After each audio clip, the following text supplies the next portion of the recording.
How did a school prank end up sending everyone to the ER? The doors of the emergency room hissed open, and the first thing that hit me wasn't the smell, it was the sound.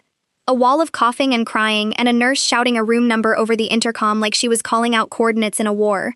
I stood there in my gym clothes with my throat raw and my eyes still watering, and a triage nurse grabbed my wrist hard enough to leave marks, asking if I knew what chemical it was, asking it twice before I could get a single word out.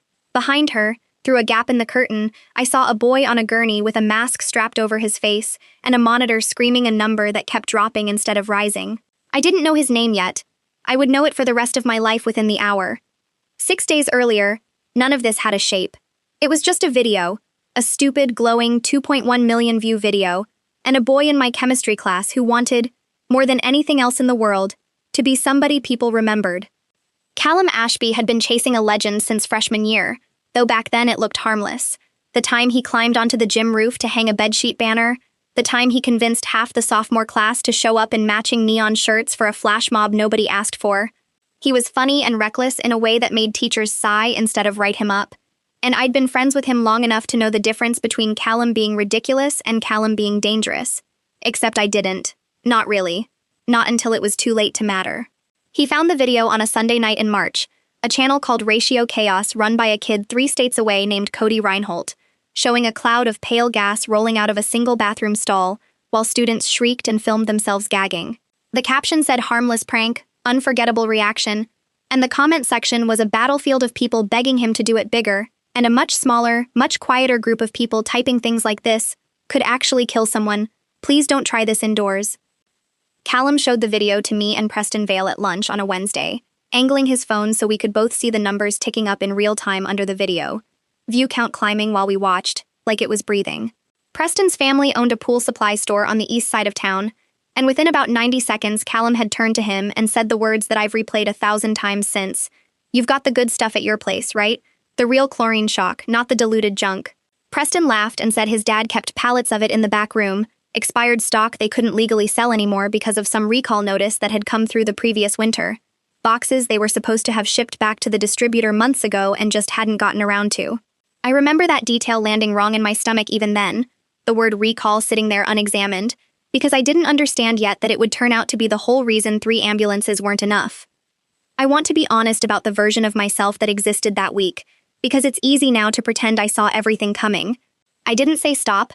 I said, more than once, guys, maybe don't do this inside. And I said it the way you say something you don't expect anyone to actually listen to, testing the water instead of standing in the doorway. Callum told me the original video only affected one hallway and cleared out in 10 minutes. That the kid who made it was basically famous now, sponsored by an energy drink brand, living the dream off a bottle of cleaning chemicals and a decent camera angle. Preston brought 2 unmarked plastic tubs from the store's back room in his backpack on Thursday, the lids taped shut, and when I asked what exactly was in them, he just said pool shock, calcium stuff. Like that answered anything. I told myself it couldn't be that different from what was already under every kitchen sink in America. I have spent every day since learning exactly how wrong that sentence was.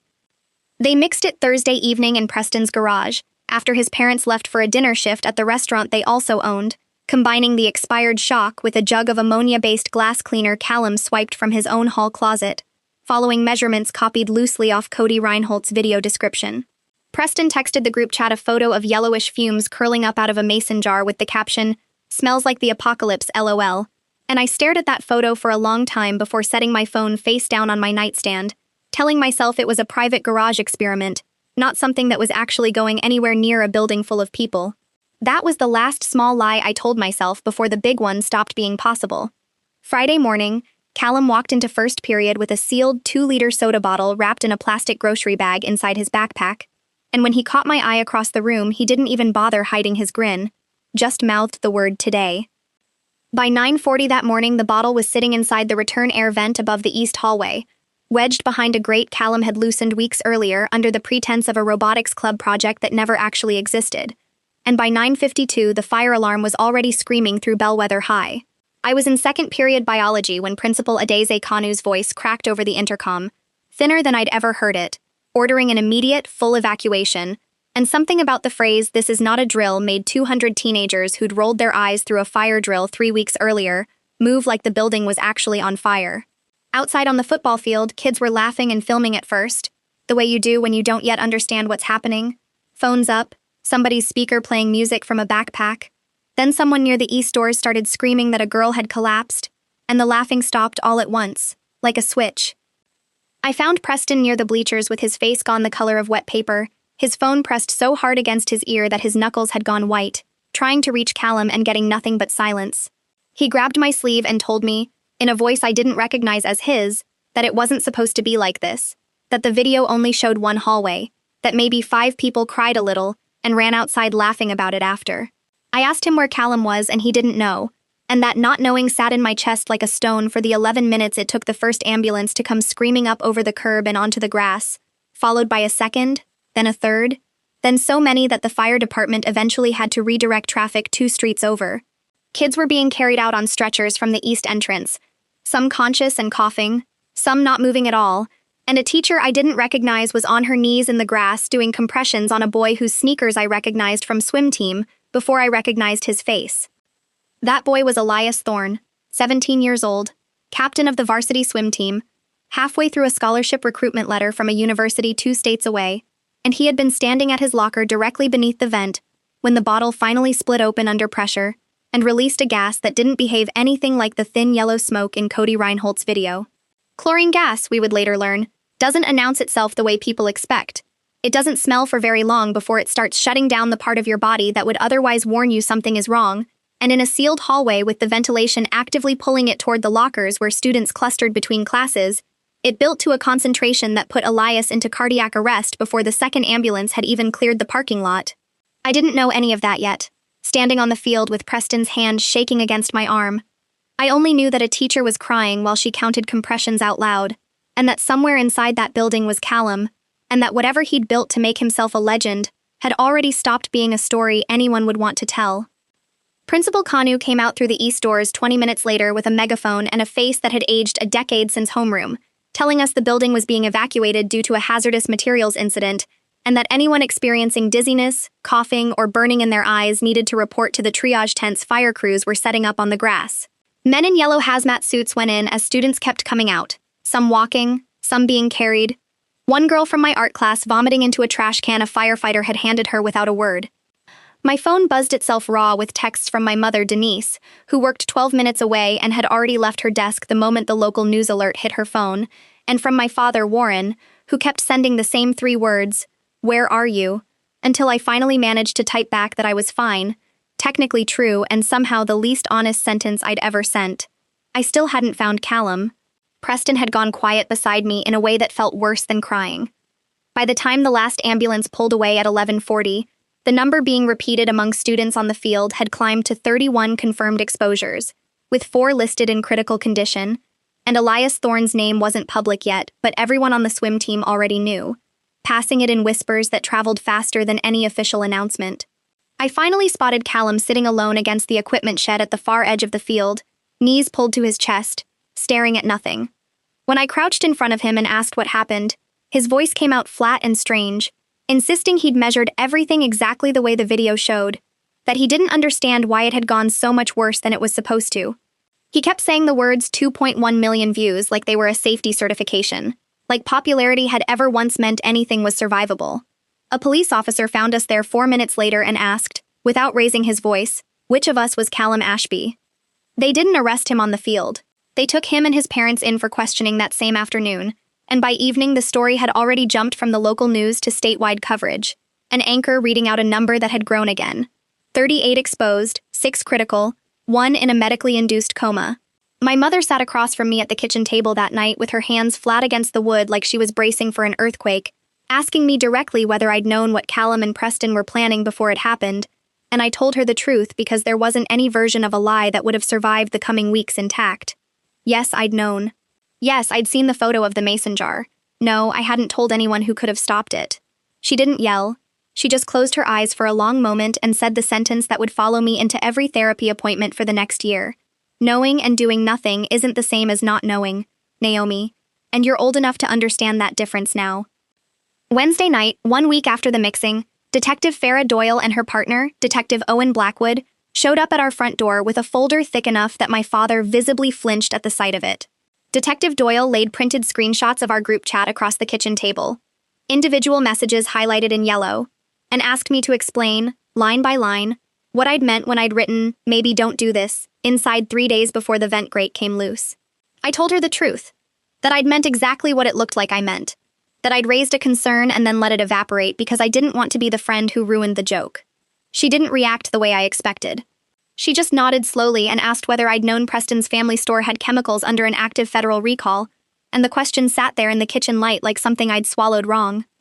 That was the first thread of what would become the case's ugliest twist, one that had nothing to do with 2 teenage boys and a stupid video.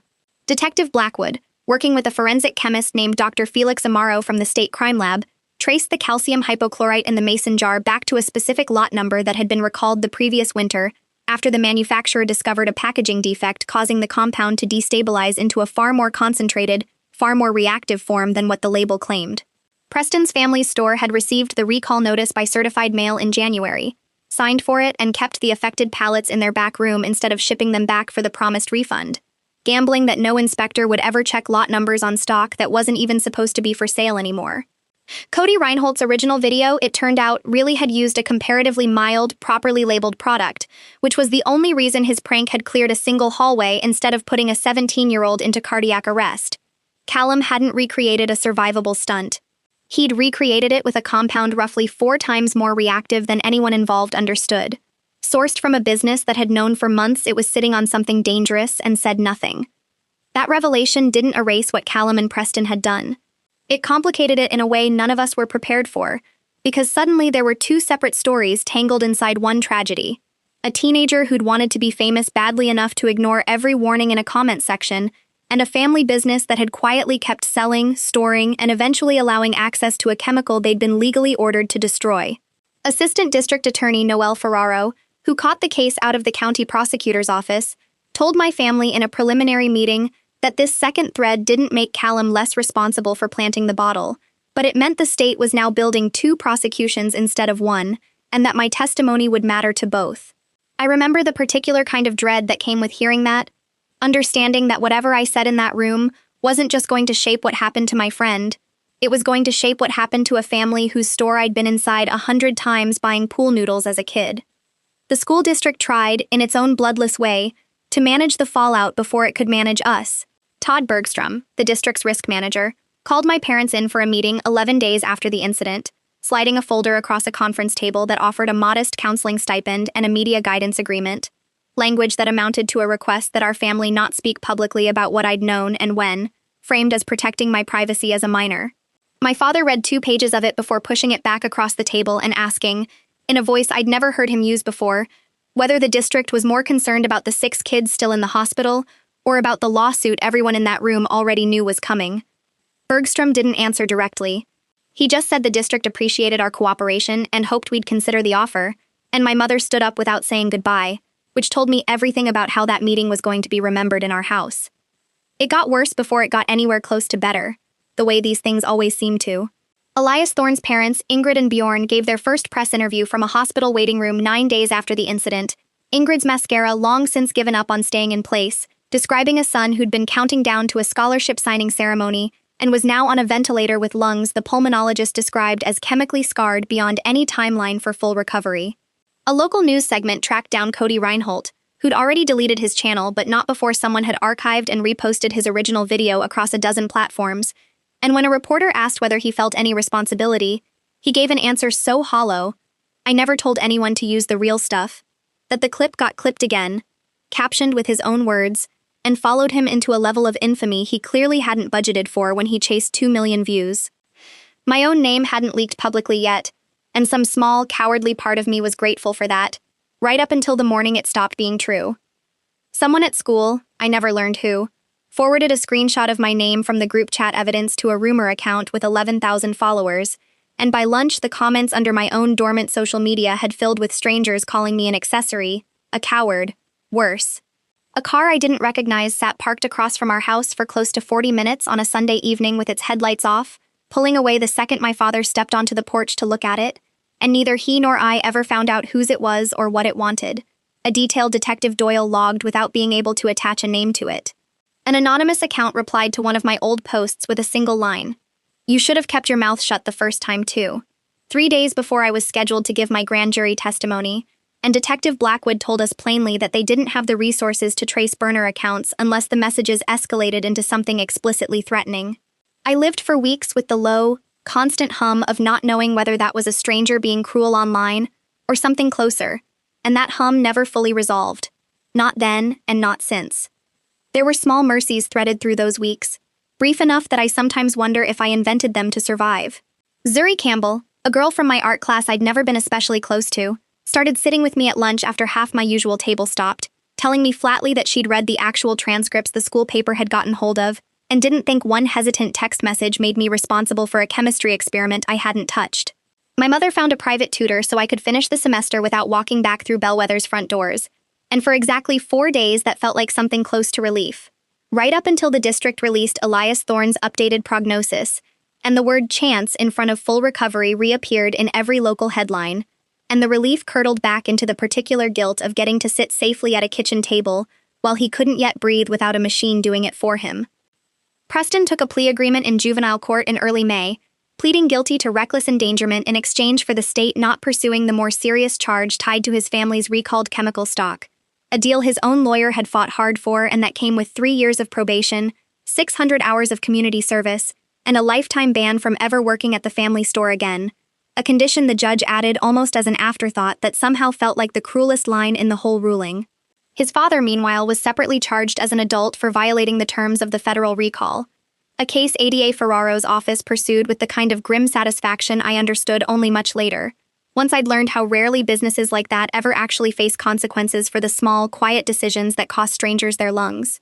Preston stopped answering my texts sometime in June. I don't think he was angry at me specifically. I think he simply couldn't look at anyone who reminded him of that Thursday night in his own garage. My grand jury testimony happened on a gray Friday morning in a conference room that felt smaller than the news-made courtrooms look. 23 strangers arranged in a loose horseshoe, ADA Ferraro walking me through the group chat line by line, while my lawyer, Meredith Kwan, sat 2 feet behind me, close enough to matter but too far to answer for me. Ferraro asked whether I'd believed the video was safe because of its view count, and I said yes, because it was true, and true answers were the only thing Meredith had prepared me to give. A juror near the end asked, almost gently, whether I understood now that staying quiet had consequences, and I said yes to that too, my voice cracking on the second word in a way I hadn't planned and couldn't take back. The grand jury returned an indictment against Callum on charges of aggravated assault, reckless endangerment, and unlawful possession of a hazardous device, treating him as an adult given the scale of harm, a decision his own mother screamed about in the courthouse hallway loud enough that a bailiff had to ask her to step outside. The trial began in September, 5 months after the vent grate came loose, in a courtroom packed with reporters, exposed families, and Elias Thorne's empty scholarship signing date, sitting somewhere unspoken behind every witness's testimony. Dr. Amaro spent an entire afternoon on the stand walking the jury through exactly how a recalled, destabilized compound reacts differently from the properly labeled version Cody Reinhold had used, exhibits labeled with evidence tags projected onto a screen, while jurors leaned forward at the parts involving lot numbers and shipping manifests, and I watched Callum's face go slack in a way that told me he was hearing the full weight of what he'd actually built for the first time, same as the rest of us had months earlier. When it was my turn on the stand, walking past the defense table close enough to see Callum's hands shaking in his lap, I answered every question the way Meredith had coached me, plainly, without embellishment, until the defense attorney asked whether I thought I bore any responsibility for what happened to Elias Thorne, and something in me finally broke open in front of a room full of strangers. I didn't cry the way I expected to. I gripped the edge of the witness box hard enough that my knuckles went white, and I told the room that I'd known enough to be worried and not enough to imagine cardiac arrest, that I'd sent one half-hearted text and then gone back to my own life, while 2 of my friends built something that stopped a boy's heart in a hallway, and that no verdict in that room was ever going to be harsh enough to match what I already carried walking around every day since. The judge, Elena Vasquez, called a short recess after that, and Meredith found me in the hallway outside, telling me quietly that honesty like that couldn't be coached and wasn't a mistake, no matter how it felt in the moment. Ingrid Thorne was sitting 3 rows back when I said it, and though she never spoke to me directly through the entire trial, she nodded once in my direction as I walked back to my seat, a gesture I've turned over in my mind more times than almost any other single moment from that year.